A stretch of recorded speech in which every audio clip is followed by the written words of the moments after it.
Alright team, we're going to be doing phase 3 Saturday. We're going to be starting off with our finisher in a sense. So this is going to be a 4-minute time cap. We're going to be doing, it's like oldie but a goodie, it's a 21, 15, 9. So we're going to do 2 different exercises for 21 reps each. Then you're going to do those same 2 exercises again, 15 reps each. You're going to do the same exercises again, 9 reps. So we're always subtracting 6 reps every round. The first exercise we're looking for is hand release push-ups. So we are trying to get as many people as possible to do a hand release push-ups. That means no incline bars, alright? If you do have a special case, go ahead and set up an incline bar for some people. We're going to try to get as many people as possible to do hand release push-ups. So there's going to be some different variations here.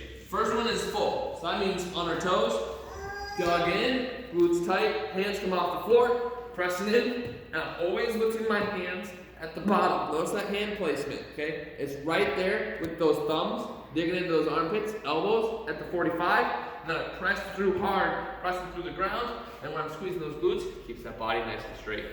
The reason why we're going to try to get as many people as possible doing some kind of hand release is when we go into a knee push-up on the hand release, it requires that body to stay long, and it's still going to work that pattern pretty well. Okay, so we're trying to do something there in that hand release for most people. Now, we can make this harder. If you find someone in your class who's really good at push-ups, we can band resist it. So you want to be free of the elbows by going underneath the armpits.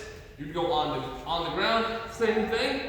You're pressing up, releasing, but as they come up to the top of that push-up, then that band resistance gets a lot harder, so make that push-up way more challenging. Okay, so we're going to do 21 of those.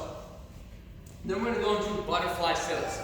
So we are looking for speed. We only have a 4-minute cap here, so it's okay if that person swings themselves up in their sit-up. We're coming through. You're going to lose a little bit of momentum throughout that 21 in the sit-up. You may even find people with those arms up overhead, and this is okay for that 21. If they're unable to do the butterfly sit-up, maybe they're lacking core strength.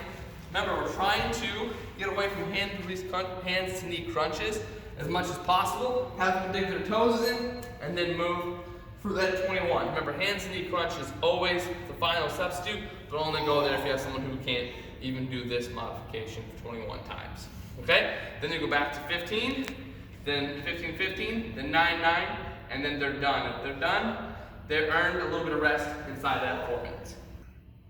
Alright team, this is phase 3 Saturday's strength workout. So we're going to be starting with what's called a landmine chest press. So there are a couple ways to hold on to this. I personally like the pinch with the hands, taking a few hands across over one another, squeezing hard.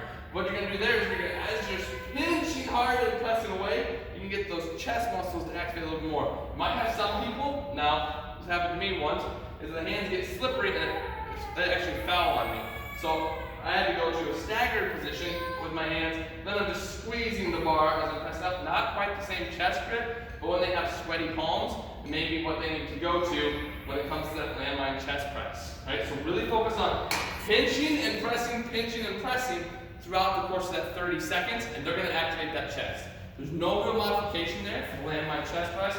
We're just going to go on to station number 2. Station number 2, we're going to be doing what's called a suitcase step through lunge. What's kind of cool about this one is they get to move while almost not moving. So we're going to load it suitcase style. That means a dumbbell or kettlebells. We're actually going to have them try to grab dumbbells for this one, and they're going to hold it by the side of the body because most of them have to go pretty light, like 10s, 15s, maybe some 20s, 25s. We're going to hold it by the side of the body, then step back into that lunge, stepping through, stepping back. Now I'm going to do 4 rounds. I do want them to switch the leg they step with, even though the left leg is forward here and then it's backward here. It is going to challenge their stability to step with the other leg and back if they're switching those rounds. So that's going to be the hardest modification, is doing the suitcase step through. If you have some people who need a little bit of assistance on that one, have them hold a stick, and we're still going to be working. I believe we're going to be doing that split squat pattern. Yep. So we're actually want them to weight it though if they can. So have them grab their weight in either the rack position or a suitcase, and then have them step back, and then a split squat. Have them stay tall. Try to think about staying tall with the stick throughout that lunge pattern or that split squat. Try not to think about, if you see someone leaning forward, make sure you correct that to make sure they're staying tall so they can achieve that 90-90 in that split squat pattern. From there, we're going to move on to station number 3. Station number 3 is another plyometric exercise. So for those who can jump, we're going to try to get them to jump. So it's a dot drill hourglass. All right. So for an hourglass, you're just jumping essentially an hourglass. So I start with my feet wide, and then I jump together, and the feet wide again. So together, back, together, wide, together, wide. And you just will do that on repeat. You're going to move quick, cover as much ground as possible inside that 30 seconds. If they can't jump, no worries. Go right into a medicine ball chest pass. No steps, no lateral shuffles, hard chest tosses. Inside that 30 seconds, aggressive. Okay, we're trying to get time to the plyometric there. Gotta be pretty powerful here. Alright, so that's gonna be exercise number 3. Exercise number 4, we're gonna be using bands. So for this one, probably red and black, so there might be plenty here for resistance for the course of 30 seconds. We're going to try to get in the bent over position as much as possible. So stand with those feet, shoulder width. Remember, core nice and tight, leg in that bent over position. We need to watch to make sure they don't round their shoulders. Make sure that back stays in that neutral position. Chin stays in that nice and tucked position. You're going to pull in with one arm, and I want to see that shoulder blade engage, and then the rows take place with the other arm. So you got an ISO hold, and then you row for 30 seconds on one arm. They're going to rest for that 25.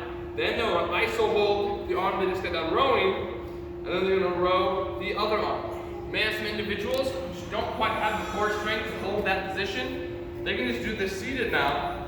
Knees slightly bent, pull in, same thing, ISO row. Okay, so hold that in, and then pull in with the other arm. Okay, that's going to be the band. Station number 4, ISO row. Station number 5 is going to be band pull throughs. For that one here, we're going to take a band. You're going to have red, black, maybe some purples here.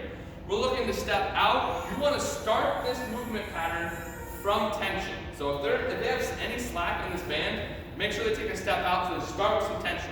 They're going to grab the band. They keep it nice and tight right there at the crotch.